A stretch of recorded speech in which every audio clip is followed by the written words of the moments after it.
Putin affirms that Russia has contributed to solving complicated issues related to the Syrian crisis and the Iranian file.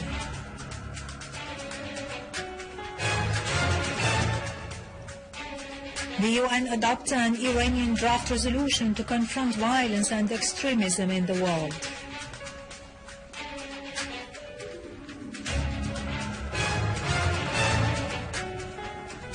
The Syrian Arab army destroys terrorist hideouts and inflicts on them heavy losses in Aleppo, Idlib, Homs and Damascus suburbs.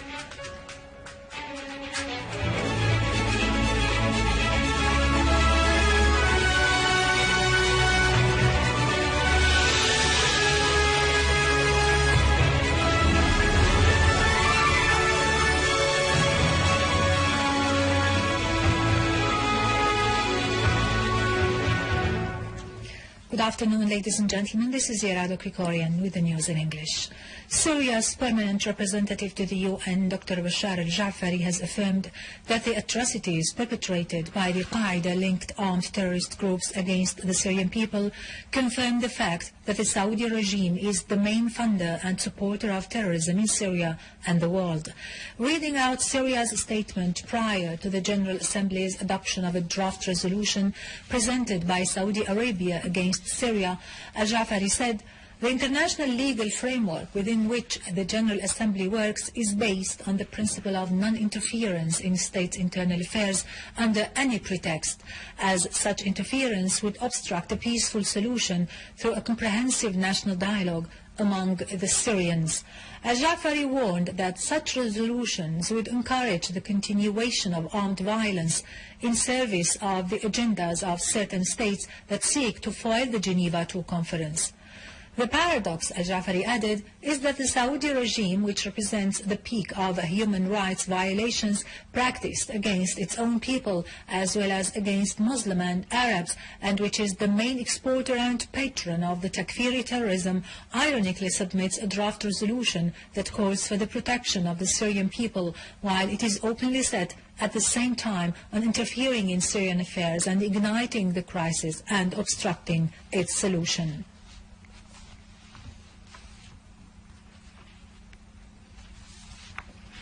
Russian President Vladimir Putin has said his country has solved complicated issues related to the crisis in Syria and the Iranian nuclear program and has adopted a principled policy regarding international questions in accordance with international law. Putin's remarks came during the 9th annual press conference he held in Moscow in the presence of 2,000 Russian and foreign journalists. The Russian president pointed out that what is currently happening on the international arena is the result of the collective work with all international partners, affirming that his country seeks to solve world issues through dialogue. Putin said the missile shield is dangerous for Russia, who intends to respond to it, adding that no final decision has been taken regarding the deployment of Iskander missiles in Kaliningrad.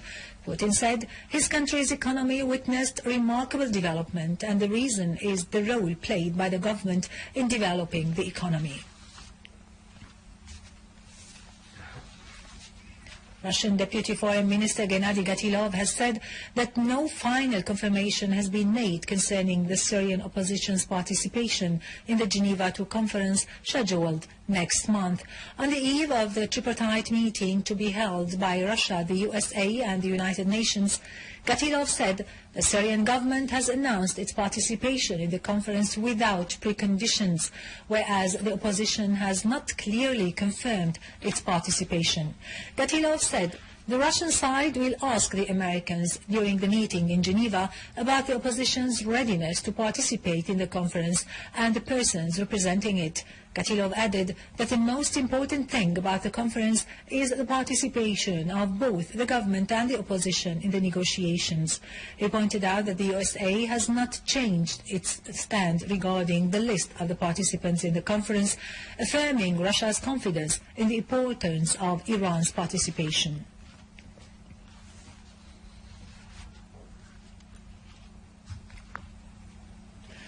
The UN General Assembly has approved with a majority the Iranian President Hassan Rouhani's proposal to confront violence and extremism in the world. The Israeli entity's representative has criticized the adoption of the draft resolution. Iran's permanent representative to the UN, Mohammad Khuzai, said the UN adoption of President Rouhani's proposal as a resolution is an important achievement of the international organization as it aims at uprooting this despicable phenomenon which immensely jeopardizes the world.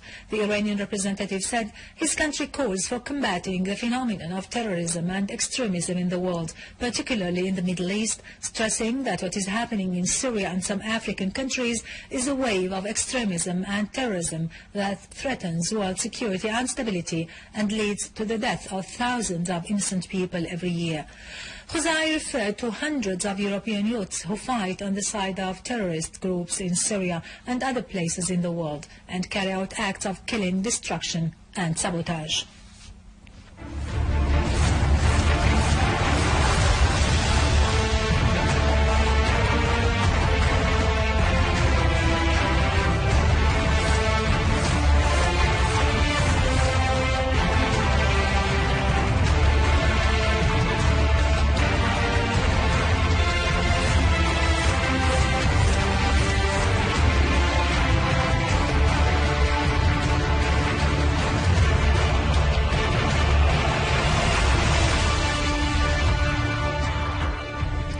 Units of the Syrian Arab Army continued their operation against terrorist gangs in Adra city, tightening siege upon them.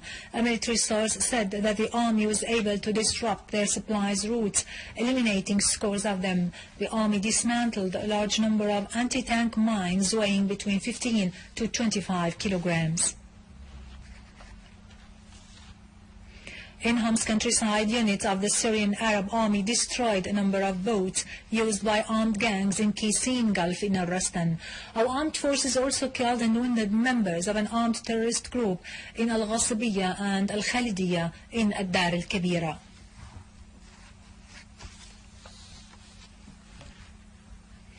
In Idlib, Syrian Arab armed forces killed and wounded dozens of terrorists in Harshib and Al-Arba'in mountain in the governorate's countryside.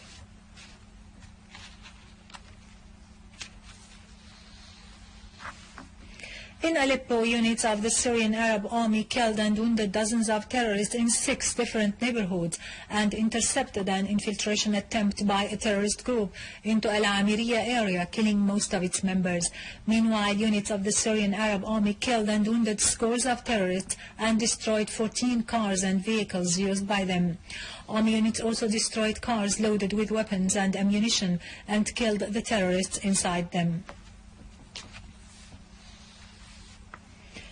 The Syrian Arab Army continues its operations in undermining terrorist hideouts and gatherings in Latakia's northern countryside, challenging the cold weather and the heaps of snow as temperatures went down to -10 degrees centigrade. The Syrian Arab Army's operations against the terrorist gatherings focused on Salma village, where the army scored direct hits among their ranks. Syrian Arab Army units also foiled an attempt by an armed terrorist group to infiltrate inside Salma village, killing and wounding the members of the group.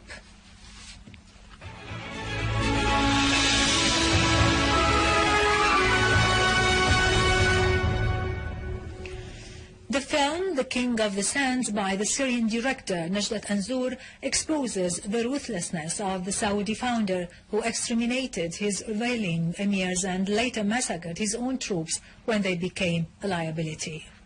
King of the Sands is a film directed by Syrian artist Najdat Anzour, who exposes the history of King Abdulaziz ibn Abdurrahman Al Saud, the founder of the present-day Kingdom of Saudi Arabia.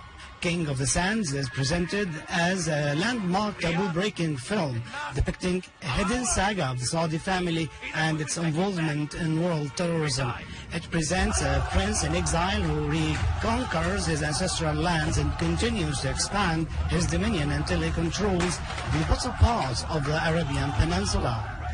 His ruthlessness made him exterminate even his own supporters. The reason was that they had threatened the king's relations with the British rule of Jordan and Iraq. What's next? Raid ahead. Anzour is a creative artist and director who often tackles complex topics. At a press conference, the director reported that he has already received threats of lawsuits by unidentified parties trying to prevent the film's release. The film seeks to defend Syria's struggle against Wahhabi terrorists. The King of the Sands is concerned also to draw attention to Syria's civilized image. There are many important issues in Syria that need to be discussed. The film will be presented to public audience in different Syrian governorates very soon. Our ambition as Syrian artists is to reach universality.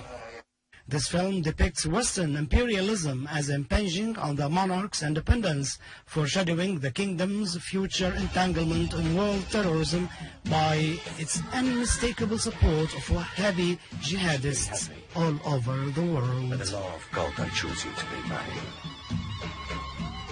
I am Abdulaziz. Now to latest business and market news, but after a short break, stay tuned.